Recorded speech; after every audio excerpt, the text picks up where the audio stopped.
So with conjugate training, it's basically the coupling, right? It's combining different methods of training. So it's different methods of muscle tension. So it's taking the method of max effort, so the max effort method, the repetition method, and the dynamic effort method, and combining them all together, thus conjugating, coupling those methods. When I speak about the repetition method, I'll speak about it in regards to repetition method. Man, heartburn came back from years ago. So I'm going to have a monster drink. That's sure going to fucking help. I'm going to speak about the repetition method as it's defined, but also what I call a modified repetition method, which is, you'll see. I do feel they are still the same thing, but so you're going to have we're going to label the days instead of just having day 1, day 2, day 3, day 4. It's easier to understand to say, okay, here's max effort lower body, here's max effort upper body, here's dynamic lower body, here's dynamic upper body. That doesn't necessarily mean that max effort work is going to always fall on max effort day. That's where a lot of people are getting confused.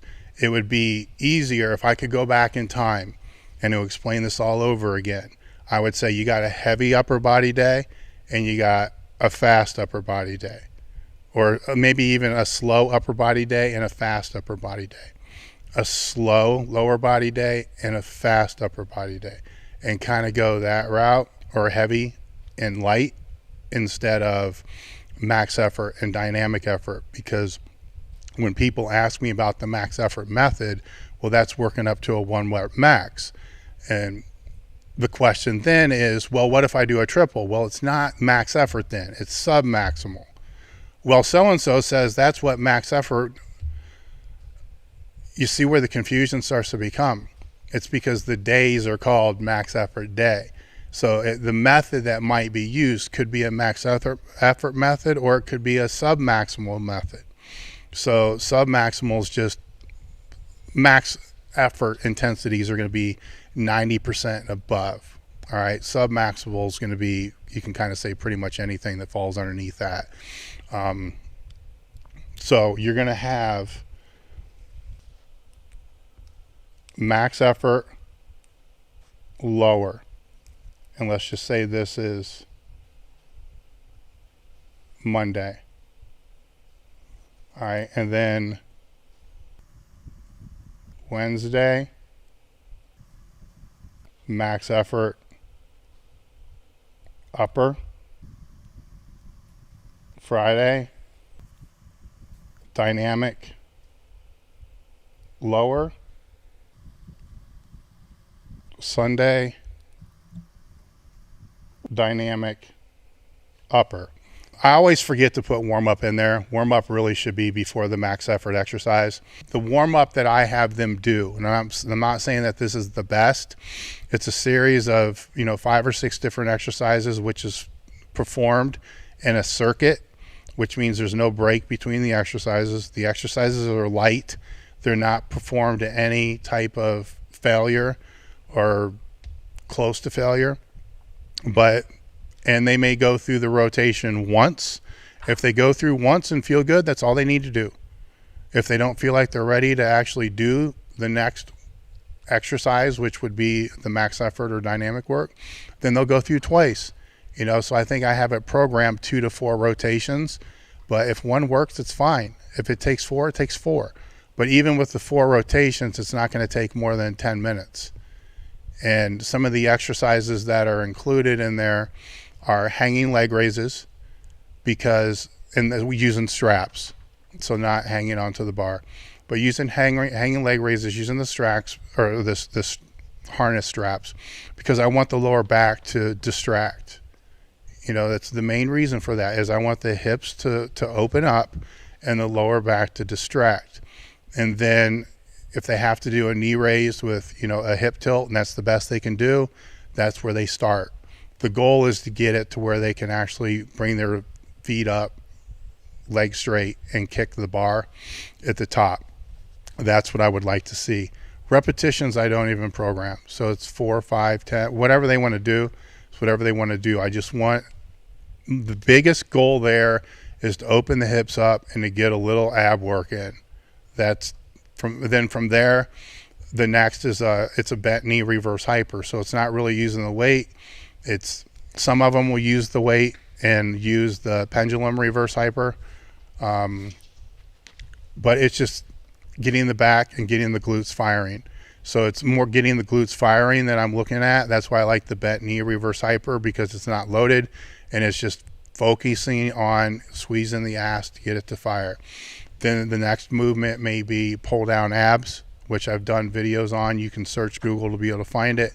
Make sure you're doing it right. You're not planting your ass against the cable and you're letting the cable pull you up.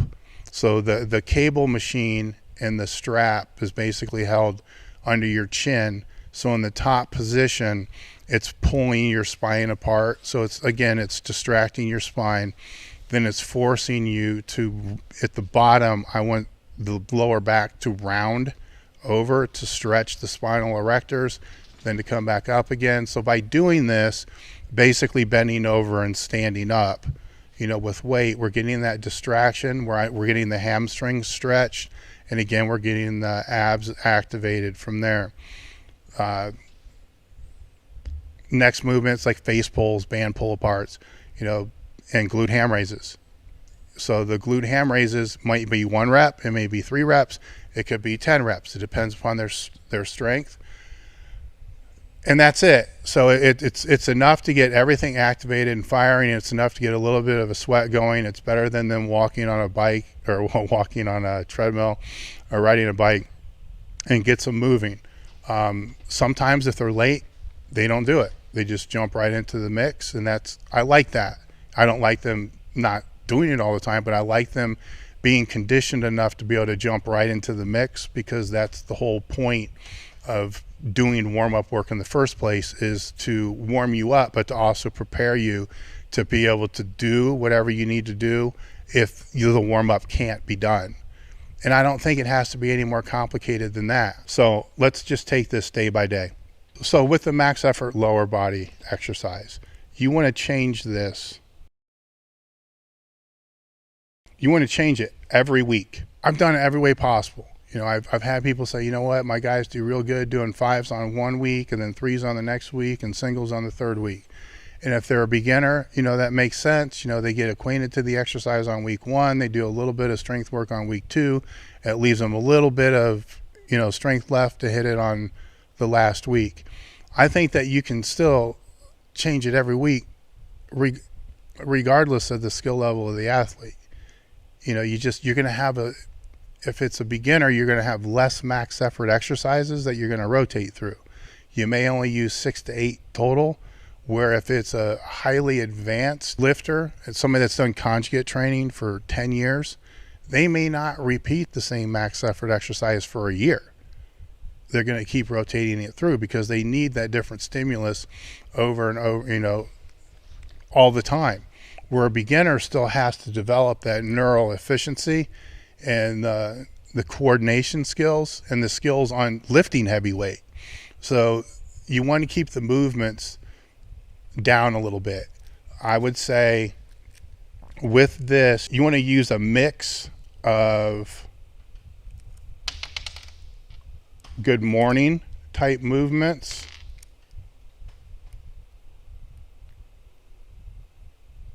squat type movements, and deadlift type movements. So, and if I was to put a percentage on this, you know, what I used to say, I think I used to put like 10% of the time a deadlift, 40% of the time a squat, 50% of the time some type of bend over, you know, a good morning. So now with the good morning, are you going to do a single?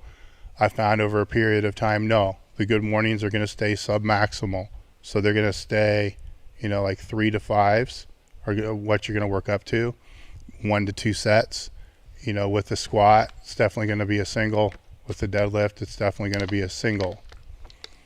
All right, so with the max effort exercise, you're going to rotate through each week either some type of good morning squat or deadlift. Now, you're not going to be doing good morning. You're not going to do week 1 good morning, week 2 squat, week 3 deadlift, You're not going to repeat through that same rotation over and over and over and over. What I find works best is if you're working with a group of lifters, let them pick, okay? Or if it's just you training by yourself, decide when you get to the gym. Don't try to program this shit out. Trying to program this shit out is,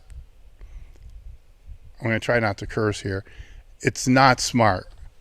All right. So it's fucking stupid. Trying to program this out is just fucking stupid. This has got to seriously be auto-regulated based upon how you feel. And the best time to make that decision is after you've walked into the gym and you've done your warm-up. So if you're thinking that night, man, I want to hit that, low box safety bar squat, I'm going to kill that record tomorrow. You can think that all you want. Then you walk in the gym that next morning and you're like, man, fuck, this ain't going to happen.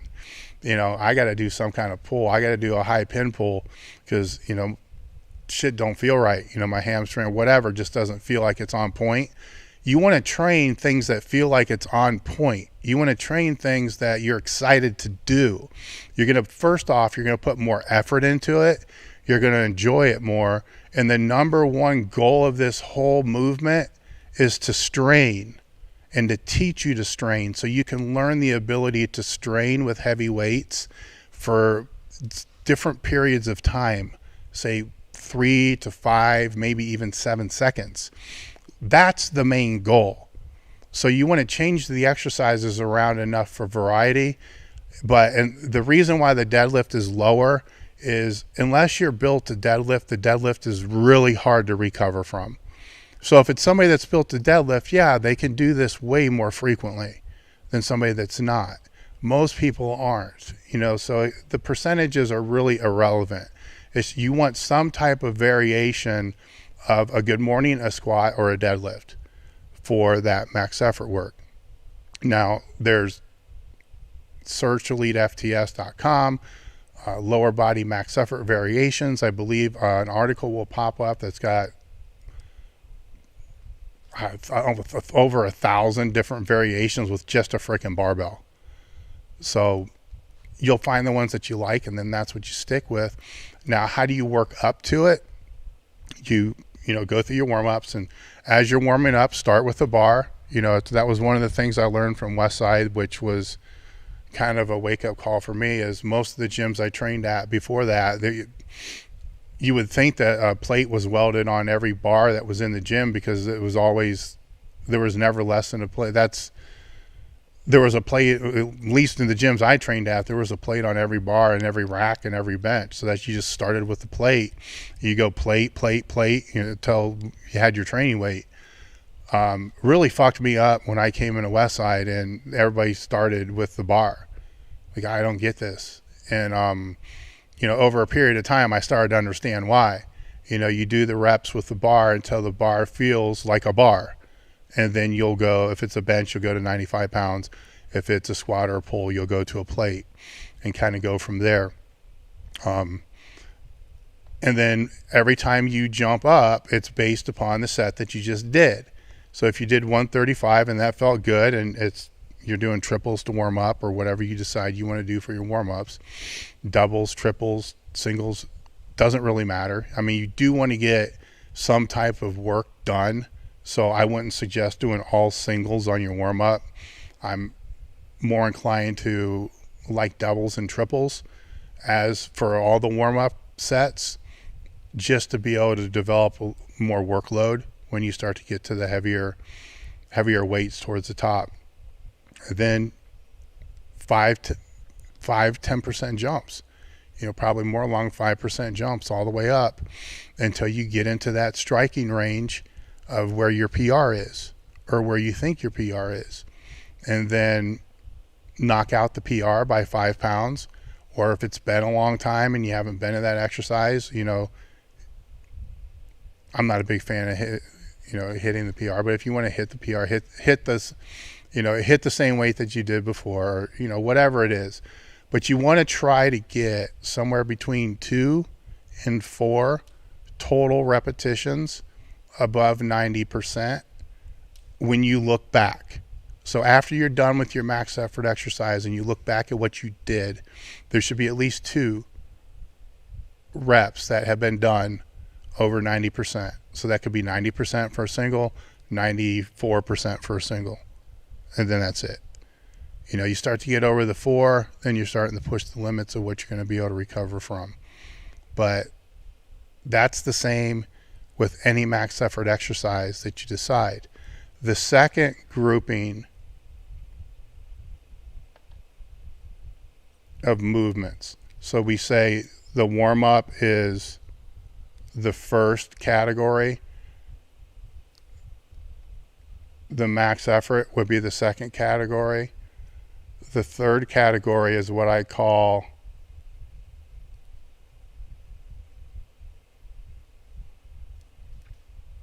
supplemental movements. Your supplemental movements are going to be the movements that make these movements stronger. So your supplemental exercises are the exercises that are going to make your max effort exercises stronger, or your dynamic exercises stronger. They're going to make your main lifts stronger. To make it more easily defined, they're typically always going to be a compound movement of some sort. And the repetition range is usually going to fall somewhere between 3 to 5. And the set range can also fall, in the 3 to 5 range there. So let's say it's the low box squat was done for the max effort work, the supplemental work, what's your weak point?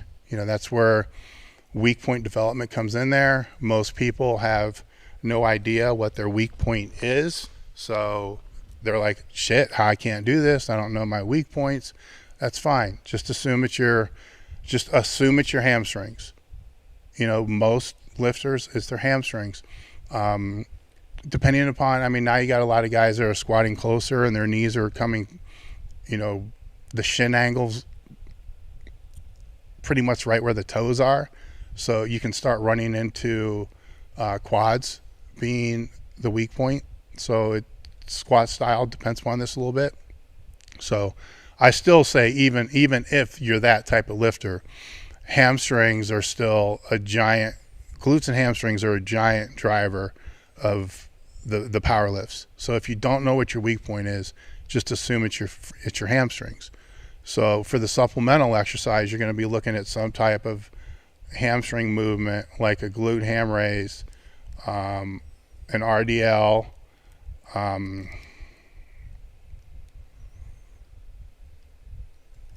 stiff leg,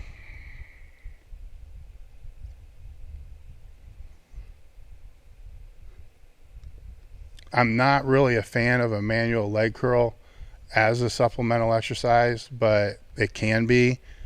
Basically, a manual leg curl is the same thing as a glute ham raise, except your knee doesn't drop. There is a difference between a glute ham raise and a manual leg curl. They're not the same. A glute ham raise, your knee and hip flexes at the same time, so the muscles contracting from origin and insertion. It's the same, kind of the same way that you would squat, you'd pull, and so forth. If you're doing a manual leg curl, your knee's fixed to the floor, or to a bench, and it's not dropping. So the only thing then that's moving is the hips. So it's a great hamstring exercise, but it wouldn't be one of my top rated. I would put the glute ham raise over that, or an RDL over that. But it can still be done here, especially Louie's machine, the whatever. Inverse curl? Yeah, the inverse curl. That's a really good one, especially if they're not strong enough to do the glute ham raises. It's another reason why I put the glute ham raises as a warm-up movement, because even if it's a body weight movement. So even if they can just do negatives, or have to have somebody help them, or have to, do reverse band work, or use a pole, or whatever they have to do to get the reps up, they're going to get them up. So that's my goal, is to be able to get them to where they can do glute ham raises here, weighted or eccentric only, or dynamically, or, and we have another article on the website which is 16 or 20 ways to master the glute ham raise, which you can rotate through those and keep the glute ham raise in, is a supplemental movement pretty much all year round. That's how much I believe in the glute ham raise from that standpoint. So the supplemental movement is basically going to be that movement that works on your weak point, but also has an impact on the movement working up the ladder, right? So under that, the fourth group is accessories. I'm going to probably spell this wrong because I'm an idiot. That's my way to spell accessories. I don't know if it's right or wrong, but it's accessories. Same thing. All right, the accessories. Now this is where your ab work is going to fall and must fall. This is where the reverse hypers or low back work is going to fall and must fall. These things have to be done here. I don't like to have them done early on, because you don't want to do all these other exercises with your abs and lower back in a fatigue state. I understand the reasons why you would at certain times, but I'm putting a basic template out there right now. This is it, the simplest that you can possibly make this. So the ab work would be something like the pull down abs, something that's going to be standing. What's standing ab work? Well, it can be pull down abs with a cable. It can be pull down abs using a band. It can be the paleo press. It can be, there's a host. Just search standing ab work. There's a host of things that you can do for your abdominals in a standing position. Why do we want to train them in a standing position? We want to reinforce the rooting of the foot into the ground. And when you're training your abs in a standing position, that weight or that cable or whatever you're doing is going to want to try to knock you off your feet. So you have to grasp into the ground with your feet. So it's indirectly training something that needs to be trained. That's one reason. The other reason why you have to develop your core, I know Nate's laughing right now. You have to develop this shit out of your torso. I've always said the thicker the torso and the thicker the head, the bigger the lifts. So you have to develop the torso. And you lift in a standing position. A lot of sports are done in a standing position. Laying on the floor doing crunches isn't going to do you shit. So you want this in a standing position. I'm a big fan of the reverse hyper because I've seen it. I've seen the benefits of it for 30 some years, maybe even more than that now. And I've not seen maybe one. I've seen maybe one person that couldn't do them because it hurt their back too bad. And even with that one person, I question if that's because their lower back was just too weak. But I'm not a doctor, so I can't make that decision. So I've seen more positive out of it than negative for it to not be there, right? So one of the arguments that goes against conjugate and against West Side type training is the box squats are terrible for you because they're going to fuck up your lower back. Okay, let's just assume that's true. Then obviously the reverse hypers are keeping our lower back from being fucked up. Well, no, the reverse hypers are terrible for your lower back. Well, then obviously the box squats aren't that bad for your lower back. So it's the application of the movement, guys. So all the movements, you want to make sure that you're performing with the best technique you can possibly use that you're aware of. So you couldn't be ignorant, on how to do something, but do it to your best ability, to your best ignorance level that you can. So you're always trying to strive to make the technique better on all the different movements.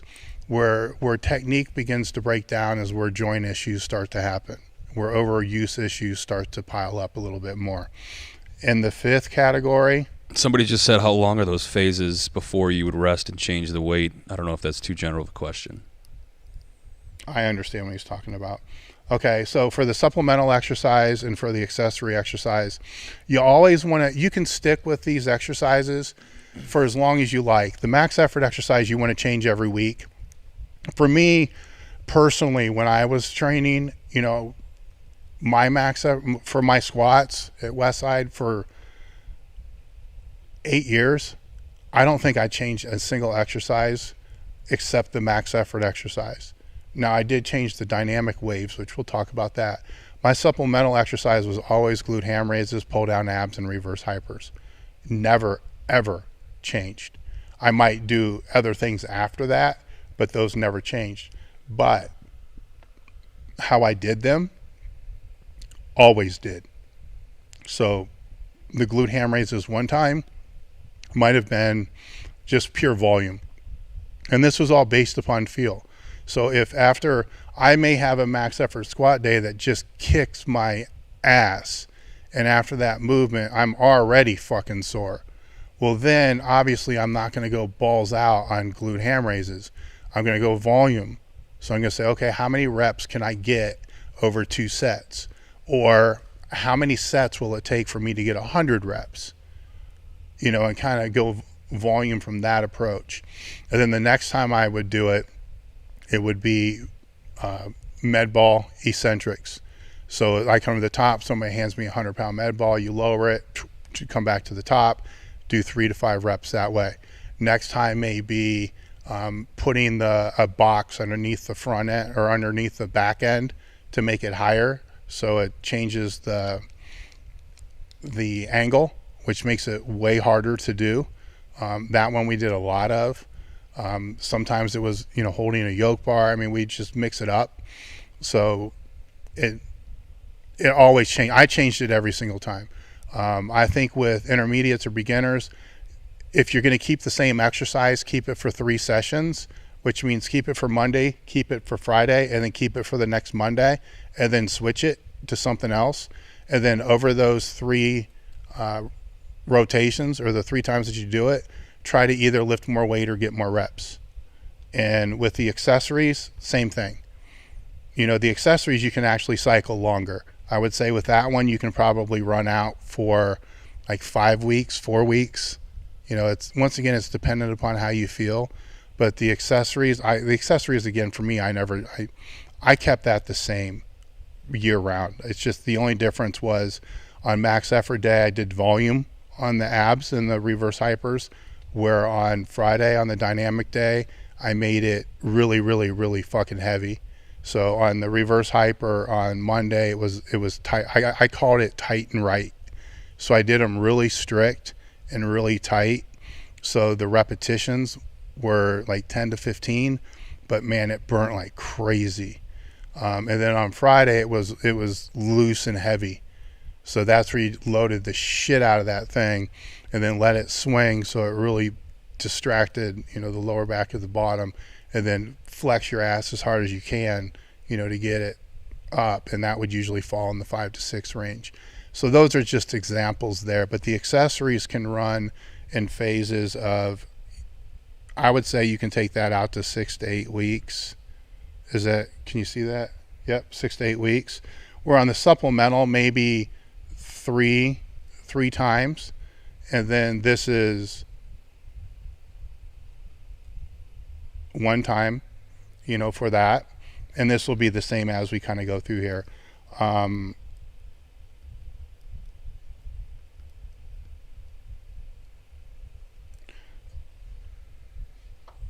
The last part of the training is what I call free time, and sometimes I'll give suggestions on exercises that can be done. Sometimes I'll put a time period on it. But, every person I've ever worked with, every lifter I always know, or have always known, however you want to say it, they all have their exercises that they like to do. And some of them, as long as it's not hurting them, there's no reason why they can't continue to keep doing them. You just throw them at the end of the workout and say, dude, you got 15 minutes. Do whatever you want. If you want to do preacher curls, you fucking knock them out. 1-arm preacher curls, knock them out. Don't give a shit. Do whatever you want, but it's got to be done during the free time. What happens most of the time is they're not going to do anything. Sometimes they will, but it will be half of what they thought they were going to do.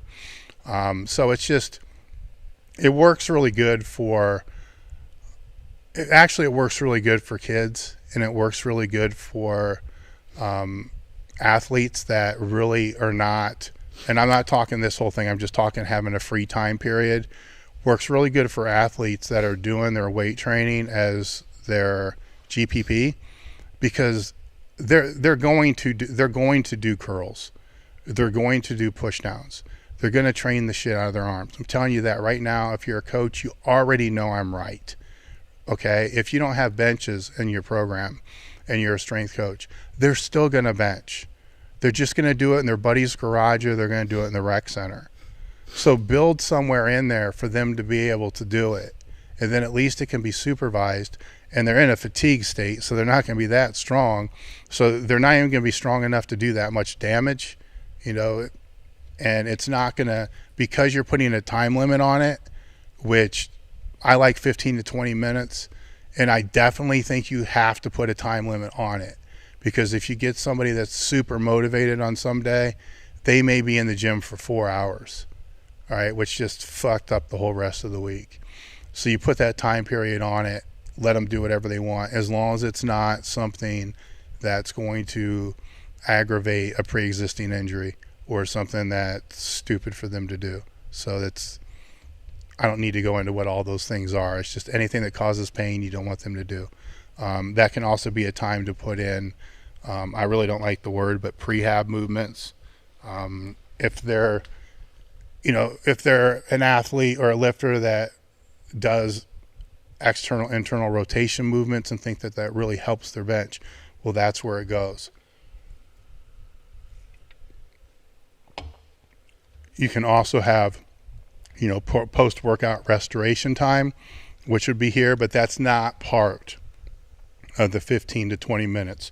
So I could say here. Yeah, keep an eye on that screen there, Dave. Okay.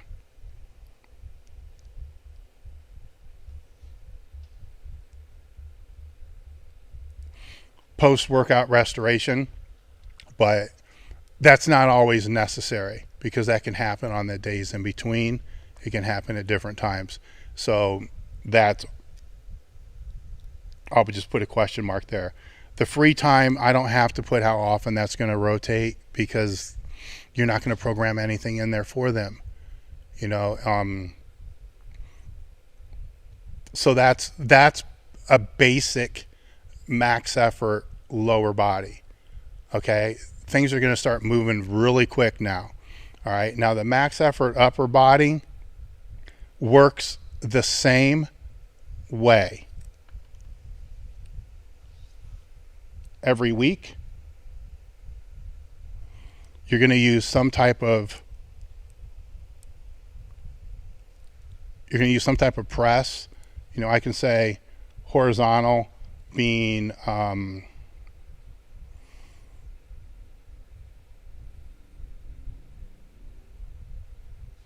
okay, man, I'm going to give you overhead press guys here a little break. 80% of the time, and then vertical 20% of the time. So, board press, floor press, pin press, you guys know all the max effort upper body movements. Everybody knows those. It's, again, you can search those, elitefts.com, max effort upper body. I have also videos that we've done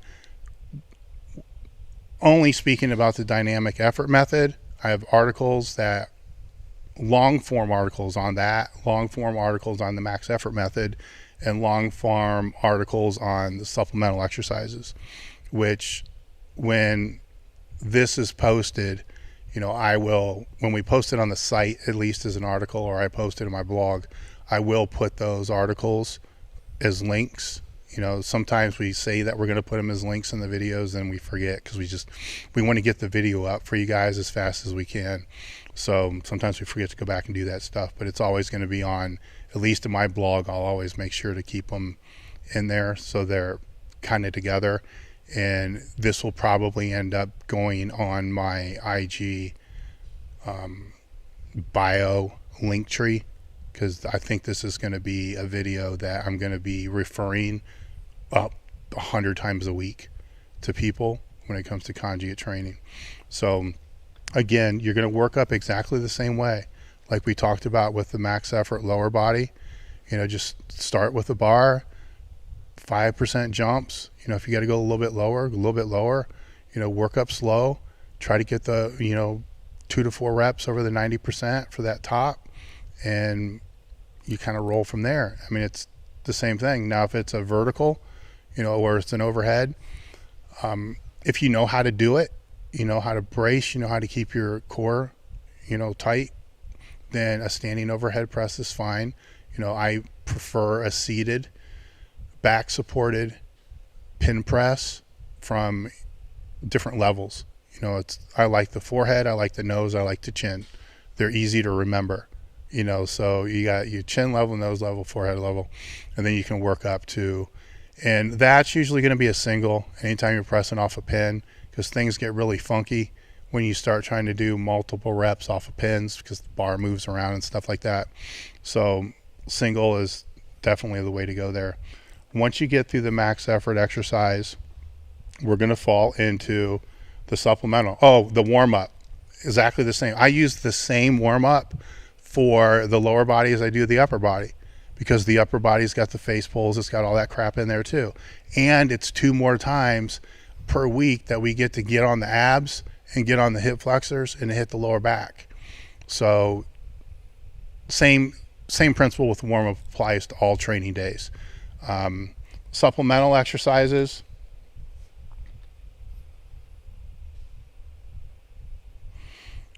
Okay, same thing, man. 3 to 5 sets, working sets of 3 to 5 reps, and it's going to be working your weak point. What's your weak point? Bench press, man, it's going to be 90% of the time it's your triceps. So it's going to be some type of modified extension, or some type of close grip bench. So it can be a JM press, it can be a modified tricep extension, it can be, I'm not big on tricep extensions as far as being, like tricep barbell extensions as far as being, for 5 reps, but rolling dumbbell extensions, most definitely. Anything that it is a close grip or an extension would fall into this category here. So close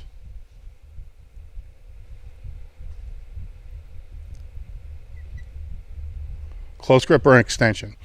Now, yes, your shoulders could be your weak point, but I'm telling you 90% of the time it's not. All right, so we're keeping this simple and effective, and that's where I'm going with. So I'm going with the vast majority. Accessories. Now we're going to be dealing with lats, and I'm going to talk a little bit more in depth about the lats here in a second, but for now we're just going to put lats, but then we're going to put shoulders. And it doesn't have to be heavy shoulder stuff. You just have to work your shoulders. You got to get a pump in your shoulders, because if you're going to be doing the OHP, up here, then the shoulder work here can be, the lifters out here use the American angled press bar for overhead presses for sets of 6 to 12 very, very frequently, and they still use the freaking prototype bar, which drives me nuts, but I think they do it just because they know it drives me nuts. So they're using a bar that's basically duct taped together, but the shoulders don't have to be that heavy type of work. It can be side raises, it can be front raises, rear delt raises. I like the battle ropes, doing circuits with the battle ropes. From that standpoint, just pump the shit out of the shoulders. It's especially the rear delts. So this is where somebody asked earlier about DC training. When you're dealing with the accessories, then you can use bodybuilding methods. I suggest you do use bodybuilding methods where you're using slower tempos, peak contraction, strip sets, rest pause, stuff like that, because it's fun, it's something different, and what you're really trying to do down here is to build muscle. That's kind of the goal of this whole section, is to build muscle and to also build stability. So that kind of comes hand in hand with the rep ranges that we're talking about, which down here in the accessories we're talking about 8 to 12 from a rep range. And the sets you can run as high as you want. It can be 4, 8, doesn't really matter. Keeping it, again, very, very simple. Now, when I'm talking about lats, I do believe that the lats should be trained every training session if you're a power lifter. Now, how you want to do that and when you want to do that is up to you. The way I did it is I trained it on Tuesday. I trained it on my off days. That's personally how I did it. And then did it as a little bit of warm-up work on the upper body days. That seemed to be what was effective for me. What I suggest people do is to do all vertical pulling, have 2 vertical pulling sessions a week and 2 horizontal pulling sessions a week. So that way it allows the muscle to kind of recover a little bit better than the contrast being doing a low row and a pull down both on the same day. I'd rather you have like a row day and then a pull down day. And if the row day preferably would fall on the bench days, the better, but it depends on how you're training and if you're doing deadlifts and stuff like that. So the lats should be trained somewhere, even if it's in the free time. So if I put it down here, so it could be in the free time or it could be in the warm up, but they have to be hit 4 times a week. So it's an exception where a lot of times I will stick it in the warm up, but all that really does is stretch out the lats and stretch out the shoulders, which I don't want to do before they're going to squat and before they're going to bench. So I really don't like having it in the warm up because that's a muscle I want to have tight when they're doing the basic heavier lifts. So I'm not a big fan of that, but if that wasn't the case, and it wouldn't create more issues than benefit, then I would do that. But or if there was no other way, then I would do it. But probably down into the free time or in the accessories, I guess you can put lats and then lats. Now Friday, so the dynamic day, here's the thing. All right, so you're going to have the speed work,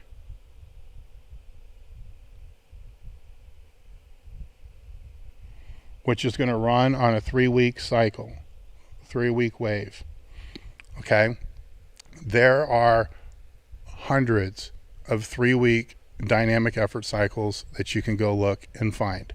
So this is one of the biggest causes of confusion, is what percentage should I use? Here's what I do is I'll take a lifter that if I'm not sure where their strength is at and I can't make a judgment on a perceived max, I never want to use a competitive max. I don't want to do that. Lifters sometimes can get too far away from that, especially if they're injured and if it's too far away from the meet and other variables that are associated with that. I don't like to use a training max because I don't like to have lifters work up and actually max out on those movements in training. If I have to, I will, but I don't want to. I like to use more of a perceived max. But for the speed work, it's even easier than that, because what you can do is take one training session that you're going to focus on. It's going to be the very first dynamic training session. And let's say you don't know what speed work you should be using now. Your next dynamic effort session, start with warm up, do your warm ups, all that kind of stuff. Use the bar, warm up, do your training weight. Start with 45%. Hit triples, hit 3 as fast as you can. It's probably going to feel way too light, like you can throw it through the ceiling. Okay, add 5%. All right, so now it's 50%. Do that for a triple. See how that feels. Then go 55%. See how that feels. At some point, you're going to hit a weight that's going to feel like, wow, this is I'm producing some force here, and the speed is good, and this feels good. This is, it's not too light. It's still kind of easy, but if I had to do 30 sets of this, I probably wouldn't be able to do it. My triceps, maybe you would, but your triceps would just be on fire. All right. So that's the weight that you're looking for. So let's say that happens at 55%, right?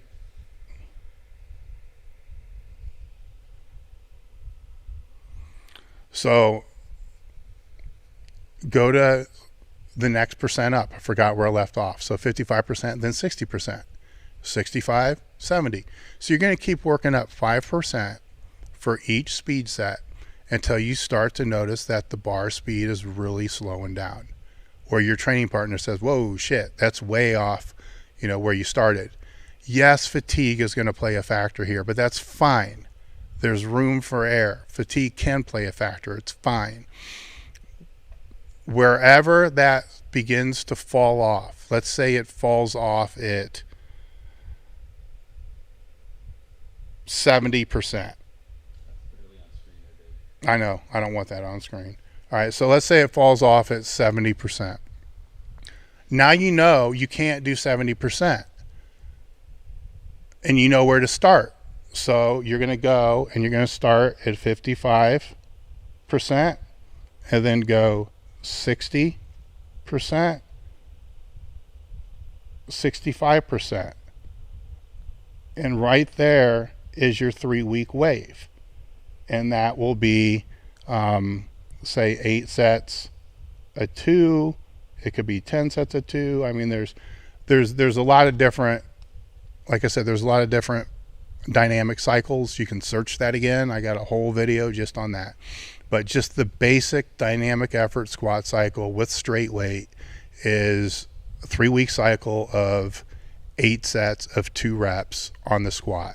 So this right here, using what I just said, is the most optimal way for you to figure out what the best dynamic effort training percent is for you. Okay? So you don't have to ask me questions like, well, Dave says you should use, 55 to 65%. Louis says you should use 40 to 50%. Matt Wenning says you should use 50 to 60%. Mark Bell says you should use 70 to 80%, and da da da da da da. Nate Harvey says this to this, this to this, this to this. I respect all those guys, but I don't give a fuck about that. What I care about is what's going to work for you. All right. So, and you can use a Tendo unit and measure the force output if you really want to get, geeky and technical about it. And where the force output is hitting, right around 8 meters per second or whatever the hell it is,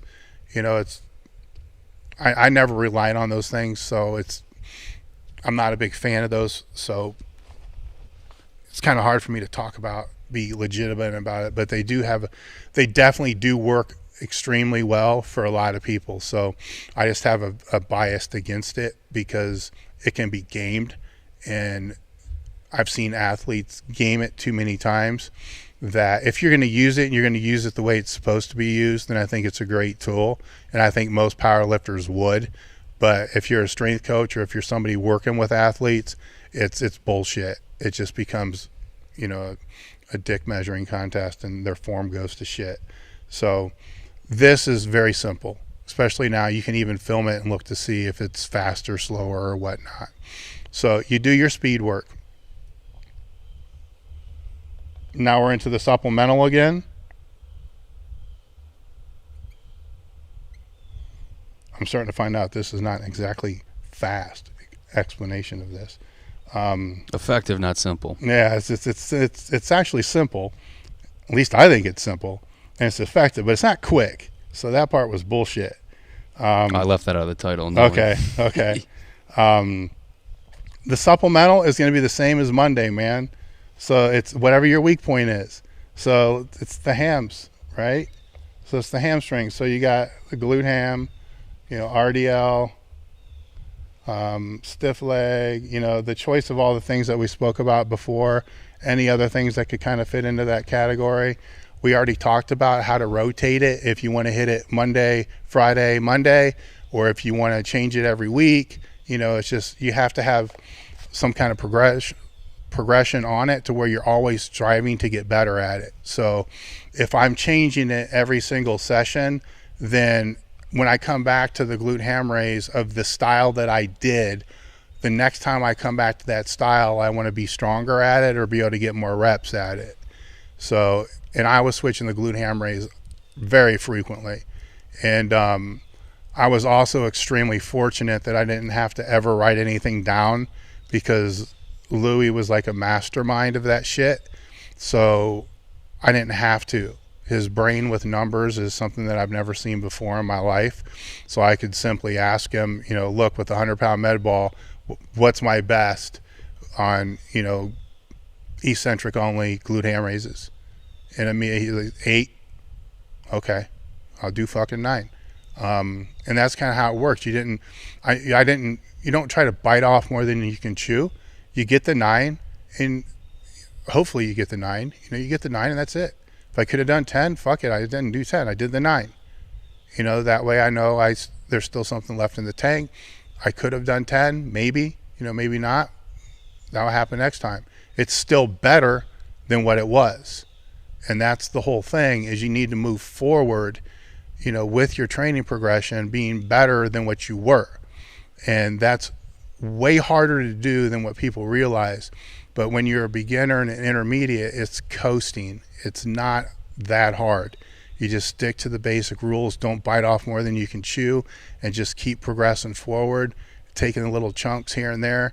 And after a few years, you're so much further than that you ever thought you were going to be. Then it gets hard. Then it gets complicated. This is still me trying to keep it as simple as possible. And even if you're more advanced in conjugate, it's going to be a very good reminder on what the very basic part of this all is. And the accessory section,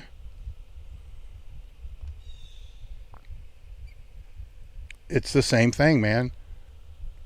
Abs, reverse hypers, you know, lats. Change the exercises, change the sets, change the reps, change how you do it, change something. But it's essentially the same thing.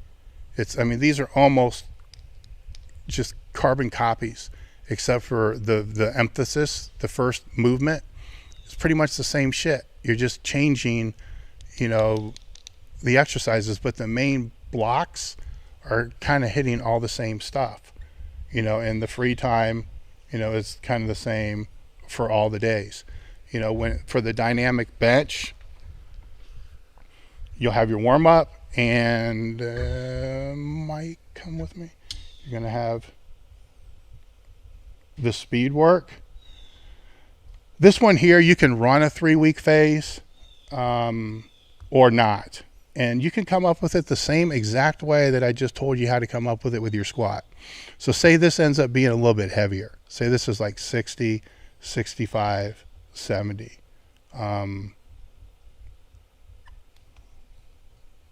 Or you can just take one and use a flat wave, which is what I did the whole time I was at Westside. It never changed. So it was always the same thing. And actually the percentage over time went down. And I think this is an important point to drive home, that if you're doing, let's say you have, I'll keep it simple and stay with the flat wave. Let's say you have a flat wave of 65% for your speed work and for your bench. And now let's take it down. Let's say it's 60%. So if you're a 300-pound bencher, it's going to be lower than 60%. But say you're a 300-pound bencher, it's 180 pounds. So you use 180 pounds for 8 triples. So instead of doubles, they're going to be triples. You know, time under tension is going to be a little bit different. If you are using that 180% and it's a flat wave and you're using it for 20 weeks leading into a meet, and then you go to the meet and you hit 325 and it's easy, you left 20 pounds on the platform, don't change the percent or don't change the weight. Keep it at 180 and get the 350 next time. Let the percent drop the stronger you get, because you're becoming more neural efficient. What we found when I first got to Westside, I was doing straight weight speed work with 365 for half my sets and 405 for half my sets. And this was having a 540 raw bench. Okay. When I left, I want to stay out of when the gear started to get crazy.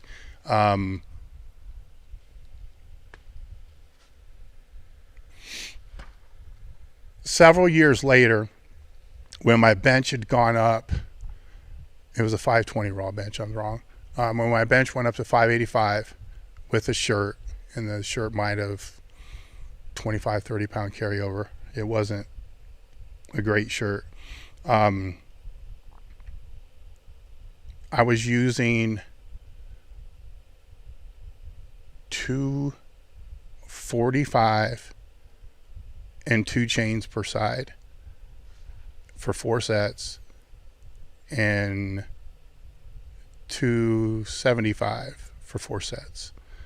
So basically what happened with all of us that were training there is, over a period of time, as we got stronger, if you went to a meet and the weight was easy, then there was no need to change the dynamic work. You just had to repeat what you did and go get what you left on the platform. That made it easier to recover from. It made it easier to mentally prepare for the meet, because you weren't going to really train dynamically with anything that you haven't used before. And this is before the bands came on. Bands changed everything. So as far as that kind of stuff went, bands changed everything. But a lot of people are going to be doing this crap, without bands. And if they're using bands, it's going to definitely change the percentages. Okay. So if you're using bands, the way it changes your percentage is the weight of the band tension at the bottom has to come off the bar. So you can still use whatever these speed percentages are. You can still use those, but if the band tension at the bottom is 40 pounds has to come off of the bar. Okay. With the chains, that doesn't have to come off the bar. Okay. So because the chains deload onto the floor, there's no tension at the bottom. So there's the difference with the chains and the bands, to keep it very simplified. There are other videos to be able to direct you to that as well. Supplemental wise,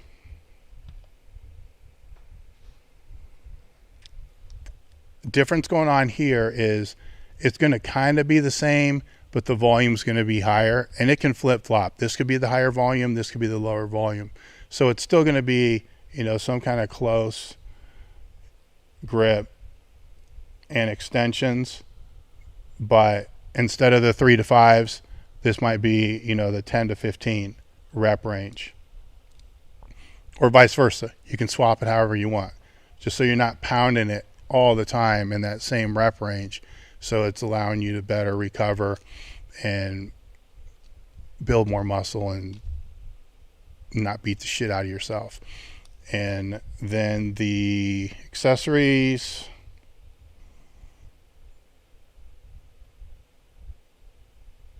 same thing. So it's the shoulders, it can be push downs, just light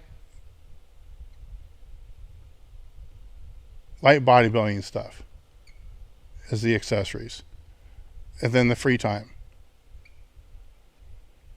If this is being done and I trained in groups of 2. I mean, there's Louie and I were in the same group for a decade, so it was basically us together. And then in the accessory, the max effort work, the group might be 4 or 5, but for the dynamic work, it was 2. We'd get through all this in an hour, easy. I had no problem getting back to work, and I only had an hour and 45 minutes, to to be away, to actually be in the gym. So I did have time to get there, do some warm-up work, hit this kind of shit, do sled work, and then get the fuck out. All right. Things that are a layer over top of this are the recovery work, which would happen on the off days. And it can happen at the end of the sessions as well. But say the Tuesday, the Thursday, the Saturday. The biggest takeaway that I got from that is your body will adapt to restoration methods actually the same, if not faster, than it will adapt to training modalities. So those have to also change as well.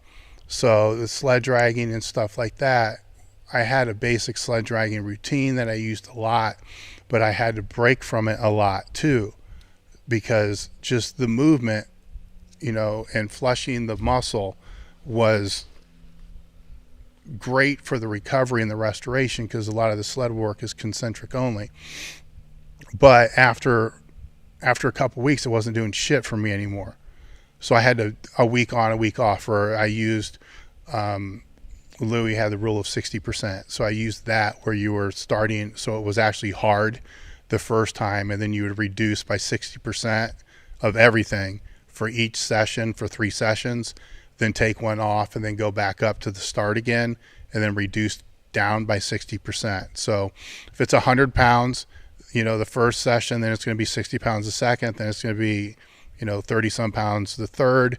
If it's 10 trips the first time, it's going to be 6 trips the next time, then it's going to be 4 trips the third time. So the distance, everything dropped by 60%.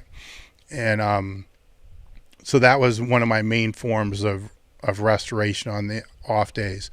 The other thing was, if I was able to find a decent parking spot at work, then I would walk on the treadmill. If I found a decent parking spot, then I would walk on the treadmill for 10 minutes at a very easy pace, pretty much every day, and not even enough to even sweat, just a very easy pace, because I was 300 pounds, so I wasn't doing it so much for the cardiovascular benefit. I was doing it so my aerobic base would not fall, because all gains in recovery are based upon your anaerobic capacity and your aerobic capacity. So if your aerobic capacity as a powerlifter on a scale of 1 to 10 is only a 3 and it falls to a 2, you're fucked. All right. If it's a 3 and you decide you want to take it to a 5, it's going to provide 0 benefit. It's just going to become something more you have to now recover from. So you got to find what's optimal for you from that standpoint. And if it does become, higher than what you need, you just back off of it and you let it detrain and then bring it back up again. The key thing is how well you recover from the things that are hardest for you to recover from. So earlier on, somebody was asking about, being more explosive than they were strong. So for me, the max effort work was by far the hardest thing for me to recover from. It felt like I got hit by a truck, before I left the gym, and waking up the next morning was not fun. So that whole next day was hell. And there was a lot of restoration, recovery, hot, cold contrast. I had access to a lot of things because I was in a health club. Whatever I needed to do to be able to make sure that by Tuesday night when I left work at 10, I was at least able to move like a normal person. And sometimes it took 3 or 4 sessions, because that beat the shit out of me. The dynamic work was also very hard on me, but usually all that made me do was puke.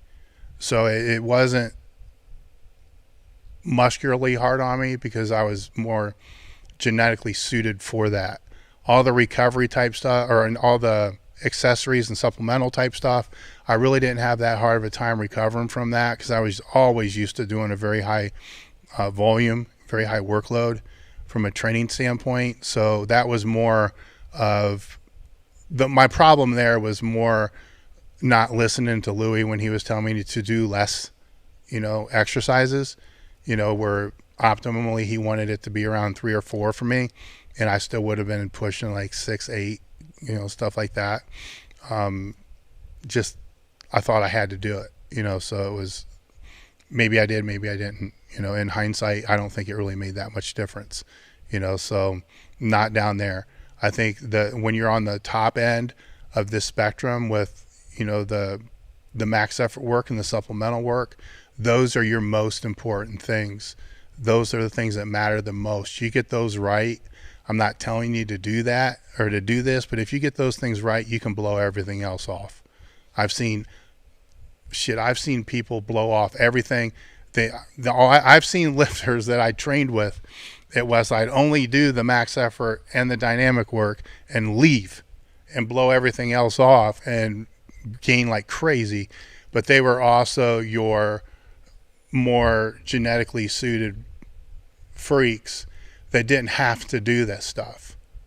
So others had to. It's some like myself had to do even more so than that. So it's a delicate balance when you have to do more than everybody else. And it's not about being the fucking hardest worker in the room. I don't like that statement. I like to be the most effective worker in the room, because that way you optimize and you recover, and then you kick ass when the meet comes around. Anybody can be the hardest worker in the room and then not make it to the fucking meet. So that doesn't really make any difference. I guess I can go to questions. Okay. I don't think I left anything out. That's the quick summary. But this is actually, guys, it's, if you take the time and you go through here and you digest this is the simplest way to explain this. In the article that I wrote for T-Nation, when I was coming out of the gate for T-Nation, it might have been the third or fourth article I wrote, was called The Periodization Bible Part 1 and Part 2. They're also listed on elitefts.com. So just searching Periodization Bible Part 1, Part 2, you're going to find pretty much this exact template on there to give you like a study guide. And I think the periodization part 1 outlines all the negatives of the linear periodization. So it's the periodization Bible part 2. And if I'm wrong, which can be the case because I'm wrong a lot of the times, then the article you want to look for is called The 8 Keys.